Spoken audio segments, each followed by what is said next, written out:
दोस्तों नमस्कार, मैं हूं केशरी पांडे। आप देख रहे हैं अनकट रियल कवरेज। दोस्तों क्या हो कि अगर शादी के बाद जो नई नवेली दुल्हन है वो ऐसा कुछ कर बैठे जिसके बारे में सुनने के बाद जानने के बाद पति समेत पूरा परिवार अपना होशो हवास खो बैठे और आसपास के पड़ोसी भी सोचने पे विवश हो जाएं कि आजकल किस पे विश्वास किया जाए, किस पे ना किया जाए। जी हाँ दोस्तों, आप सच सुन रहे हैं। ये जो घटना मैं आपको बताने जा रहा हूँ ये सोनपुरा की है। दरअसल सोनपुरा में एक बहुत ही संभ्रांत, बहुत ही सौम्य फैमिली है जिसमें एक लड़का है जिसका नाम है अनुराग कुमार। अनुराग कुमार इस समय 29 साल के हैं और इनकी शादी फिक्स होती है। और रागिनी जो होती है इनकी होने वाली पत्नी होती हैं। शादी के पहले एक दूसरे से बातचीत करना, फ़ोन पे एक दूसरे को समझना, इन दोनों ने मैंडेटरी समझा और इस वजह से इन लोगों ने एक दूसरे के साथ कोऑर्डिनेशन जारी रखा ताकि एक दूसरे को अच्छे तरीके से जान पाएँ। फैमिली को भी पता था। फैमिली वाले जब एक दूसरे लड़की को देखने जाते हैं तो उससे पूछा जाता है कि बेटा क्या तुम्हें हमसे कोई एक्सपेक्टेशन है, शादी के पहले या शादी के बाद तुम हमारे परिवार से क्या आशा करती हो। लड़की ने बोला मुझे आप लोगों से कोई आशा नहीं है, ना ही मैं आपसे ऐसा कुछ एक्सपेक्ट करती हूँ जिससे आपको हैरानी हो, लेकिन सिर्फ आपके बच्चे से यानी आपके बेटे से और आप लोगों से सिर्फ मुझे एक एक्सपेक्टेशन है, उससे ज़्यादा कुछ नहीं। परिवार ने बोला कि बताओ तुम क्या कहना चाहती हो। लड़की ने बोला कि जब मैं अपने ससुराल में आऊँ तो मैं जो भी कुछ करूँ उसमें आप लोगों का इंटरफेयर नहीं होना चाहिए, आप लोगों की दखलंदाजी नहीं होनी चाहिए। परिवार को लगता है कि ठीक है, कोई बात नहीं। परिवार ने भी अपनी बात रखी कि ठीक है, हम इंटरफेयर नहीं करेंगे, लेकिन तुम ऐसा कोई काम मत करना जो परिवार के नियमों के खिलाफ हो। एक बहू बन के आओगी, एक बहू की तरह रहोगी और हम भी तुम्हें बहू की तरह इज्जत से रखेंगे। बात हो जाती है, लेकिन परिवार को समझ में नहीं आता कि ये बहू कितनी दूर से बोल रही थी, कितनी एक बातों में जो एक गरिमा होती है वो तो थी, लेकिन उस गरिमा के पीछे जो इसने एक रहस्य छुपा रखा था, इससे इस परिवार वाले पूरी तरीके से अनजान थे। फाइनली देखने दिखाने की रस्म जो होती है वो अदा होती है। बारात जाती है बहुत अच्छे तरीके से, शादी बहुत अच्छे तरीके से वेल मेंटेन्ड एंजॉय करते हैं लोग।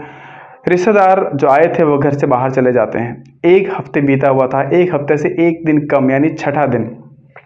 इन 6 दिनों में परिवार ने सब कुछ नोटिस किया कि बहू शांत स्वभाव की, अच्छी है, लेकिन एक चीज़ थी जो परिवार में सबको पिंच हो रही थी और ना चाहते हुए भी परिवार में कानाफूसी शुरू हो गई कि ये जो लड़की है ये दिन भर किससे बातें करती रहती है। दूल्हा तो घर में ही रहता है, दूल्हा अब दिन भर कमरे के अंदर तो रहेगा नहीं, परिवार के साथ रहेगा, बाहर जाएगा, लेकिन रात को उसके पास आता था मिलने के लिए, बातचीत करने के लिए। लेकिन दिन में ये जो लड़की होती है, जो नई नवेली दुल्हन थी, कंटिन्यूअसली किसी से बात करती है। और इस घटना को लेके लोगों में थोड़ा सा शक भी होता है, लेकिन लड़की के जो परिवार वाले थे, सास ससुर और इसके पति, इन्होंने बोला कि अपने मायके में बात करती है, मायके में जो इसकी बहनें वगैरह हैं उनसे बात करती है। फाइनली मामले को दबा दिया जाता है, लेकिन परिवार को एक भनक लग चुकी थी, कुछ तो ऐसा है जो इस लड़की में सामान्य नहीं है। और इसी घटना के चलते छठवें दिन मैंने आपको ये न्यूज़ दिखाई, ये पहले आपने नोटिस किया होगा। शादी के छठे दिन जो होता है वो लड़की एक प्लान बनाती है। उसको 6 दिन में सारा कुछ उसने राज अपने घर का समझ लिया कि कहाँ पे गहने रखे हुए हैं, कहाँ पे पैसे रखे हुए हैं, कहाँ कहाँ पे कीमती सामान रखे हुए हैं। और ये सब कुछ समझने के बाद लड़की 6 दिन बाद अपने प्रेमी को कॉल करती है। प्रेमी उसका उसी गांव में आता है, घर से लगभग 150 मीटर की दूरी पे बैठा होता है, बाइक लेके खड़ा होता है। ये लड़की जो है परिवार में सब कुछ खाने में नींद की गोली देती है, ज़्यादा डोज वाली। लोग गोलियां खाते हैं, लोग खाना खाते हैं, खाने के साथ गोलियां मिली हैं इस किसी को आभास नहीं होता। और खाना खाने के 1 घंटे के अंदर पूरा परिवार गहरी नींद में सो जाता है, क्योंकि उनके अंदर नींद की गोलियां प्रवेश कर चुकी थी। और जब ये परिवार सुबह उठता है तो देखता है सब कुछ तो सामान्य था, लेकिन नींद सबकी देर से खुली है और परिवार के बीच में जो नई नवेली दुल्हन थी वो गायब थी। अब ये सब देखते ही लोगों ने दूल्हे को जगाया, दूल्हे से पूछने की कोशिश की जाती है। दूल्हा कहता है मुझे नहीं पता, सास ससुर कहते हैं मुझे नहीं पता। फाइनली आनन फानन में आसपास के एरियाज़ में, खेत खलिहान में ये खोजने की कोशिश की जाती है कि काश कहीं ये लड़की के साथ कुछ अनहोनी तो नहीं हो गई। लेकिन अनहोनी की जगह लड़की ने बाद में फ़ोन किया कि मैं अपने प्रेमी के साथ जा रही हूँ, मैं घर के बहुत कुछ गहने भी ले आई हूँ, कुछ तुम्हारे हैं कुछ मेरे हैं, परेशान मत होना, अब मैं आने वाली नहीं हूँ। जब परिवार ने नियरेस्ट पुलिस स्टेशन में इस घटना की रिपोर्ट कराई तो पता चला कि ये मैडम 18 साल से ऊपर की ऑलरेडी हो चुकी थी और इन्होंने रिटन कंप्लेंट पहले ही थाने में दे रखी थी, कोर्ट में ऑलरेडी दे रखी थी, मैं अपने प्रेमी के साथ जा रही हूँ।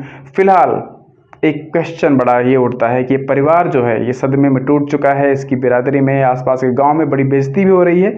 लेकिन सबसे बड़ी क्वेश्चन जो कहानी है वो ये है कि क्या इस लड़की को ऐसा करना चाहिए? अगर अपने प्रेमी के साथ जाना था तो शादी करके इतना खर्च करने की क्या ज़रूरत थी? अगर पुलिस में कंप्लेन करके 18 साल से ऊपर लॉजिक देने की ज़रूरत है तो शादी के पहले आप कर सकते थे।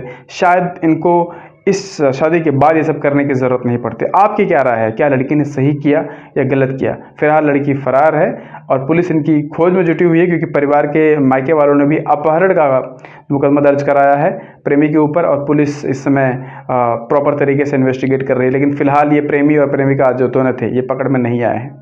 आपके कमेंट का इंतज़ार ज़रूर रहेगा कि मेन गलती किसकी थी। मिलते हैं एक और नई वीडियो में, तब तक के लिए अपना ख्याल रखिएगा। जय हिंद, वंदे मातरम।